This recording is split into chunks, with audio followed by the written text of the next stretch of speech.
All righty. Good morning, good afternoon, good evening, whatever time it may be. When you are tuning into today's show, today I am asking a question. This is going to be a very, very quick show. Um, we'll see how it no doesn't matter how it goes. It's going to be a very quick show because I actually have to be out of here, so I'm really just sharing a quick thought. But today's question is, can you be objective with yourself? So just to go over our protocol really quickly, you guys should know by now.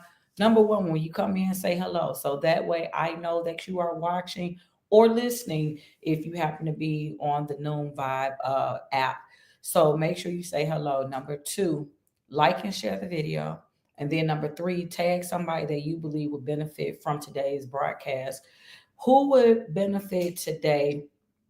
People who are overly hard on themselves, people who have a hard time being honest with themselves, people who constructive criticism may or may not be their thing.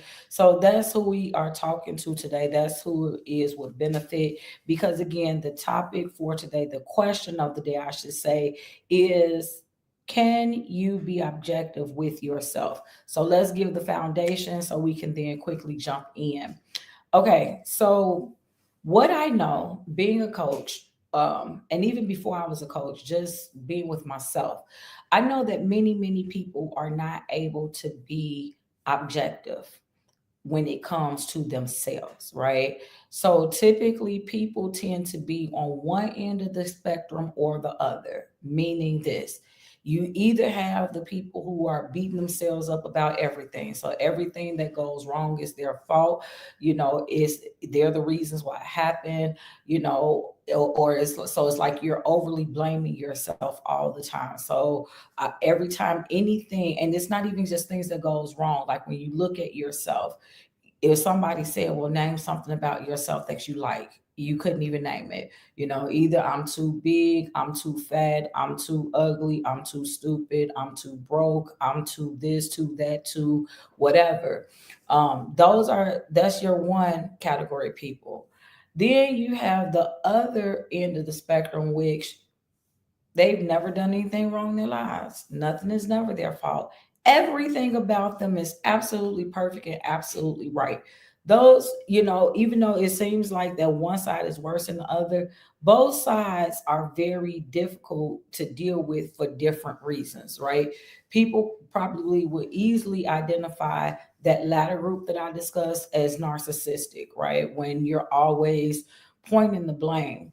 But the other group, you have to also be aware of that first group. You also have to be aware of that group because if you're connected to those type of people, it's really easy to see, that somehow there is a lack of love or healthy esteem, and so you want to, if possible, try to help build that person, but people have to be able to see it for themselves, right? You have to get to a place because all of us, let's just be honest, we're human. So all of us have flaws. All of us have something that we don't do the best. All of us have an area that we need to be able to improve in, whether it's personally, professionally, socially, spiritually, whatever. I don't care if you are a partner. There's something about you. If you've been married to somebody for 50 years, you still ain't got it perfect, right? It's still something you need work on. I don't care if you got 18 children. Like there is still an area in which you can improve. If you're, maybe you're a type of person, you are a gym rat, you're always in the gym. There is still, so the point that I'm making is there is always, and again, these are really to people who are, you embrace the concept of self-improvement, because this show, when we're, on Tuesdays, we talk about personal growth. So it's always, how can I improve myself, right? And my belief is that no matter how old you get, you can always improve, right? There's always a way to get better. But I think that the key in that is when you say get better, according to whose definition. And that's really what I want to focus in on today. That's why the question is, can you be objective with yourself, right? Because so many times you look at the society that we live in, and nowadays people are constantly conforming or transforming themselves, their bodies, their characters to what is trendy right now. Now, without giving names of people, but y'all can just imagine when you look in the entertainment industry, especially the music industry, you have a lot of these women, entertainers who constantly change their bodies. Their bodies don't even look natural anymore. And then, unfortunately, what ends up happening is now they are in a position of influence. So you have other, females who don't like themselves, and they think that because these women who are in the limelight, because they're getting attention, because they're getting money, they're getting fame,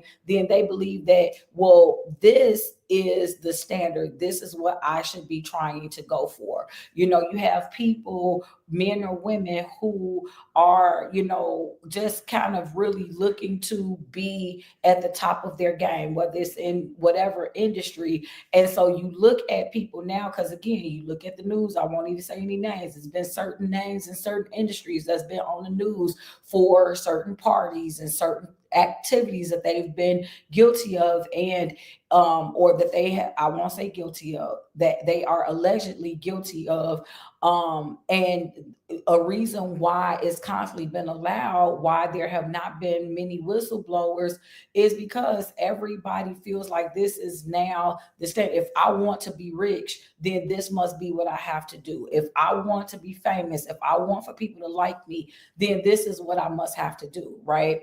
And so the point that I'm making is, you're looking to please the wrong person or people.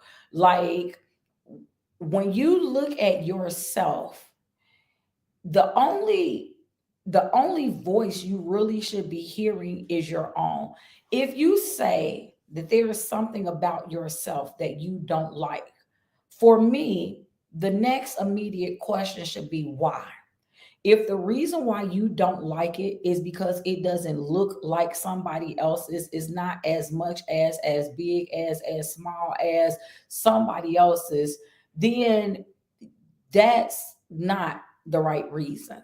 Okay. So again, today we are talking about, can you be objective with yourself? Now, for those of you who are believers, even the Bible says a man should examine himself, right? So, in other words, if I am doing some things that's not good, it's not always for somebody else to either point it out to me, and it's not about me trying to measure up against somebody else, but am I being the best version of myself? Am I walking according to, am I walking in the purpose that I have been given? Am I utilizing my gifts, my talents, according to the way that they're supposed to be used? Everybody who is a singer is not supposed to be, in the music circuit, traveling the world. Everybody who can act isn't necessarily supposed to be in Hollywood. Like, we have just allowed it to equal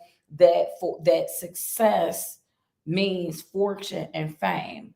But again, I say, if you judge for yourself, what does success actually mean? What does success look like to you? And I would even venture to say, at different ages and different stages and different seasons of our life, that definition could change. And watch this, that's okay, right? Like, if you be honest with yourself, you will find that you will get a lot further being honest with yourself, making sure that you know what it is that you're capable of doing, what it is that you should be doing or could be doing, without being overly hard to yourself. Hello to everybody that is listening to me on Noon Vibe. Hello to everybody.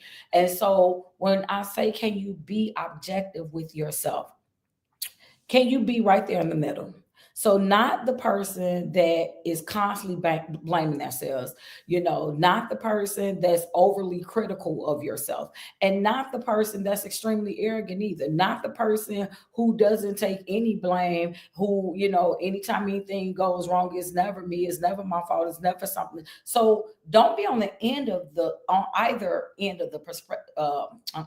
Don't be on either end of the spectrum.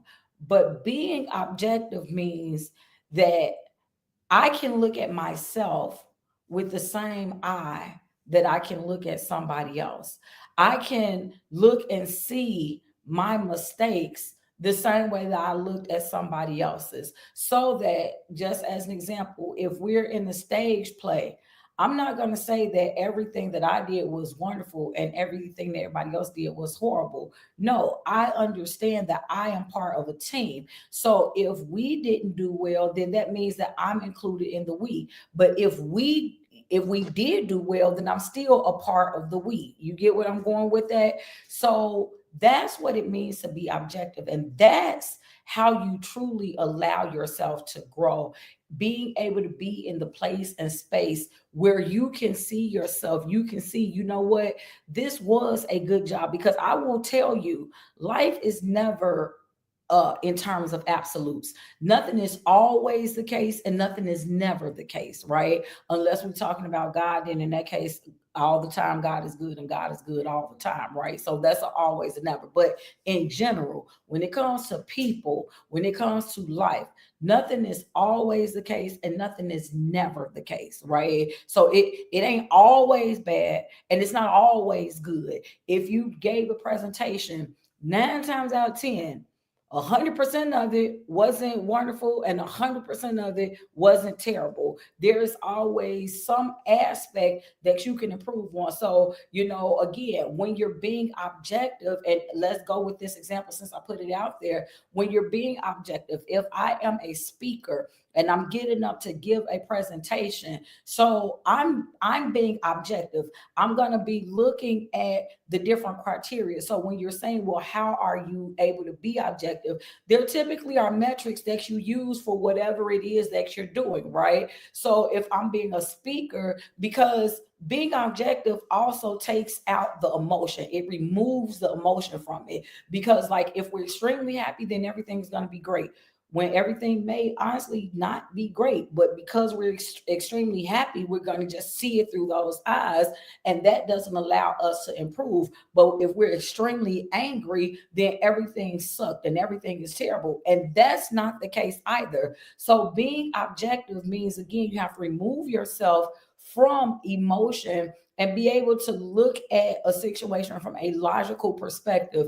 And most times, when you are allowing yourself to dwell in a space of objectivity, that then means there's some type of metric, some type of standard, some type of something that you can measure what it is that you're doing. So going back to that example, if I'm a speaker, okay, maybe I got up and maybe at the end everybody gave me an ovation. Maybe they gave me a standing ovation. Okay, but as a speaker, I never want to get in a place where I'm just content and I'm like, oh, everybody just love me, so I don't ever have to try to improve. Maybe I have mastered certain elements, right? So maybe there are certain people who, when they speak, they don't know how to project their voices. So maybe the information was good, but if people couldn't hear them, then they were not able to bring the people in. They were not able to connect with them. So maybe the content was great, check, but my delivery wasn't. So now I know, okay, I don't necessarily have to work as hard on creating content because I'm good with that. But what I do need to work on is my delivery.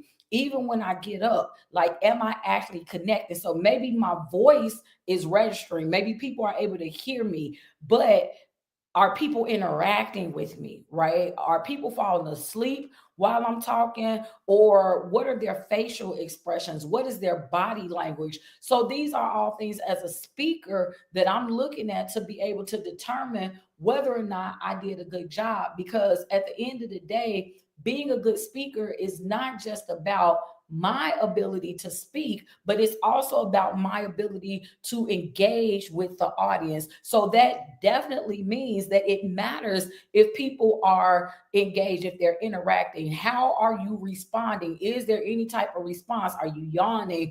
Are you bent over? Are you sleeping? Are you slowly walking? Are you talking to the person next to you? Or are you like actively engaged, listening, waiting for me to give you what comes next, right? So, as a speaker, that is your goal. And so, for me, when I'm done speaking, I'm going to look and say, hey, did I deliver? Like, so was I prepared for the engagement, right? That's the first thing. And again, for those of you who are just coming in, the question is, can you be objective with yourself? That's generically. I am specifically now tailoring it to this particular example of being a speaker and just kind of showing you all what it means to be objective. So being objective is not taken for granted that because I got a standing ovation, that meant that I was excellent and there's no need to work on anything else.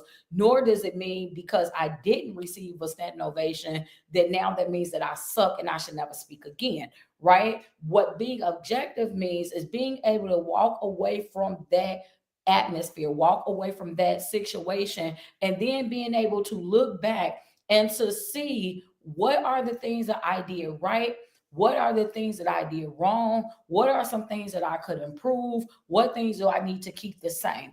That's typically in any type of circumstance how you are able to be objective. Those are the questions that you ask yourself. And again, I'm simply using this example of being a speaker. So if I said, okay, well, you know what? I did bring the right content. So I was prepared because there are certain times when you might be called to speak and maybe you're not even prepared. You didn't know that you were going to be called. So when you come up, you ain't got you ain't got nothing to talk about, right? But in my example, maybe I had the right thing to talk about. So check. I had my content together. Maybe my delivery was good, meaning that you were able to hear me. Maybe I enunciated, my diction was well. So that was good. Check. But again, maybe that interaction with the audience, maybe it wasn't there. So now I have to look back and I need to see how can I change that, right? Not, oh, I suck because my audience didn't interact. No, but that's an area in which I need to improve. Now, why is it important to be able to do that? Because it might be rooms that you're actually called to be in, spaces and places that you're actually supposed to occupy, but maybe you just need a little work. Maybe you're just not naturally good at it, but with practice, but with preparation, you could be. And that's why I say you have to avoid that spirit of arrogance, because if you get to a place where you feel like you don't ever have to work for anything and everything should just come to you, then you could miss a lot of places to grow. So you have to be able to be objective with yourself. And again, I gave the example that was a professional example, but this is in any space, right? Like if you are in a relationship, if you're in a romantic relationship, I don't care if you just started dating or if you've been married for 35, 40 years, like you have to be able to say, what are things that I do well? What are things I don't do well? What are areas that I can improve? And what things that I do that should remain the same? And if I can tell you, being somebody who's been married for almost 23 years come Friday, let me tell you that that's not always just from your perspective, right? If you are dealing with other people, then you also want to get feedback from them. Because if you don't, again, you can make the mistake of believing that because what you feel is, then that's all that matters. But if I'm in a relationship with somebody, right, now that is different than what I started off the show saying. I started out saying, hey, you're comparing yourself to other people. This is not the same as comparing yourself to other people, but this is to say, hey, if I am supposed to be occupying space to share with somebody else, to influence somebody else, to help somebody else, then it doesn't just matter how I feel about this situation. So if I'm in a relationship with somebody, then it doesn't just matter if I feel like what I'm doing is great. Because if my partner does not agree,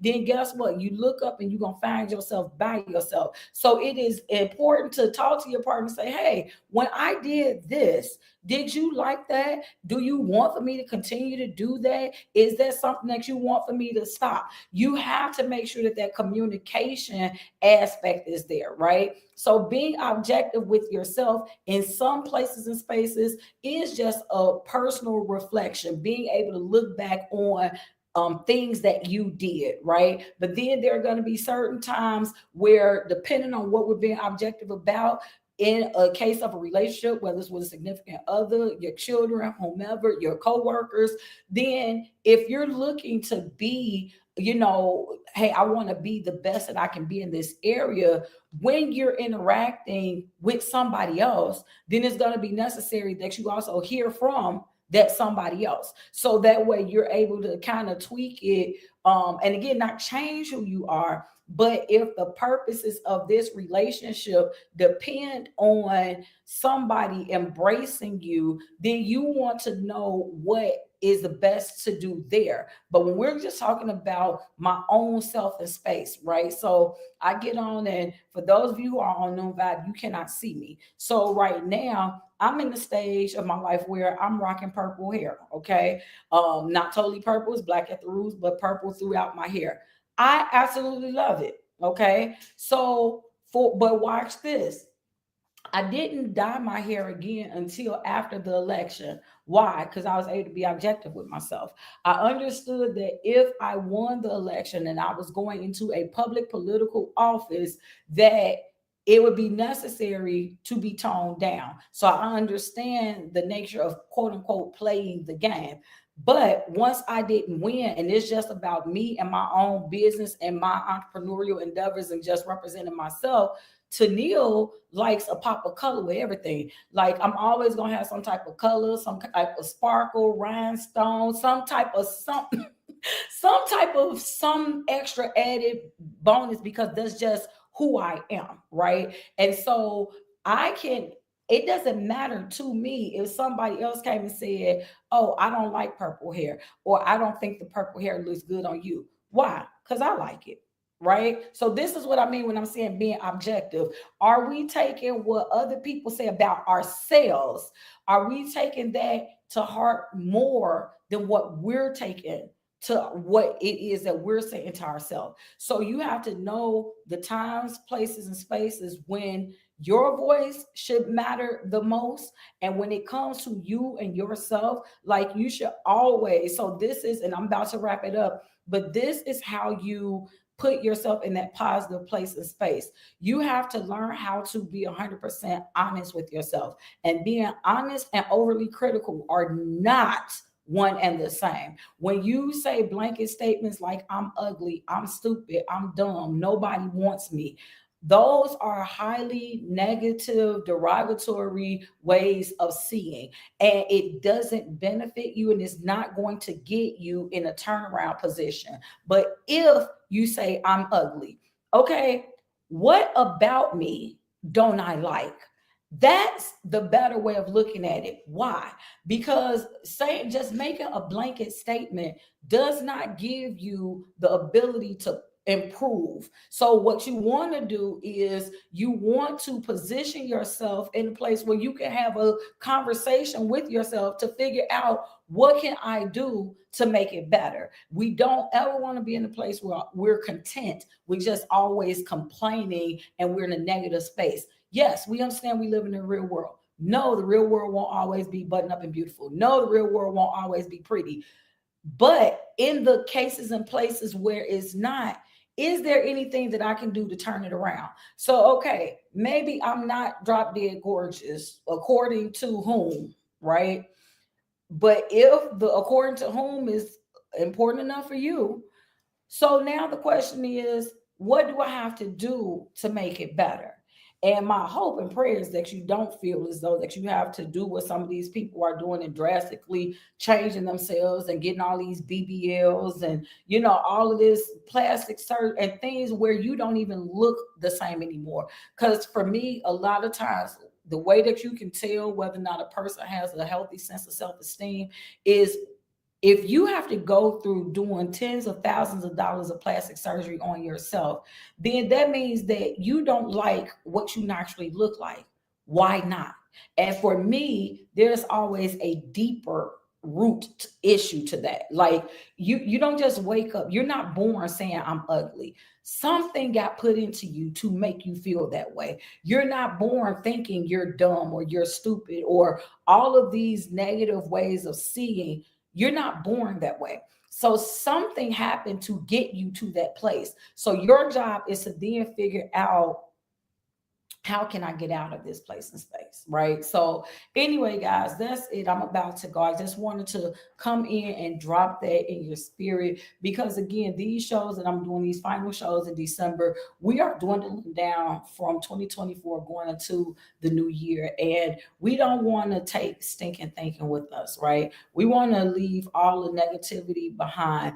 If we didn't accomplish everything that we thought we would, okay, God willing, we'll see the new year. And and we ain't even got to wait till January. If you know now you didn't accomplish that, you can start working today. You don't have to wait until January 1st, right? But the point is, the only way that we can get things to change is that we may have to start that change, right? Like, in other words, if you keep on doing the same thing, you're going to keep getting the same thing. And that, my friend, is the definition of what? Insanity. We're not going to 2025 being insane. We don't even want to leave 2024 being insane. So we're not going to keep on doing the same things, thinking the same things, saying the same things. If we are trying to get something different, then that means we're going to start doing something different. And that difference starts with us. But I want to thank all of you all who took the time to tune into the show today, whether you watched it on Facebook, Instagram, LinkedIn, or YouTube, or you even listened in on Noon Vibe. Thank you very much. Know that I appreciate you. And I'm not sure whether or not I will be live tomorrow. I got a lot of different things going on. But whether or not I'm back on tomorrow, I'll definitely be back on Thursday. And do be on a listen out because we're starting the total woman experience. I'm sorry, total woman experience. If you did not tune into yesterday's show, please do me a favor and watch that, listen to that. But I will be talking about a little bit more often. But at this point, I got to get out of here, guys. Thank you all so much for tuning in. And again, if you're not already connected with me across the board, please find and follow me at Educated and Empowered, the number 2. Thank you all so much. Until next time, you guys stay inspired.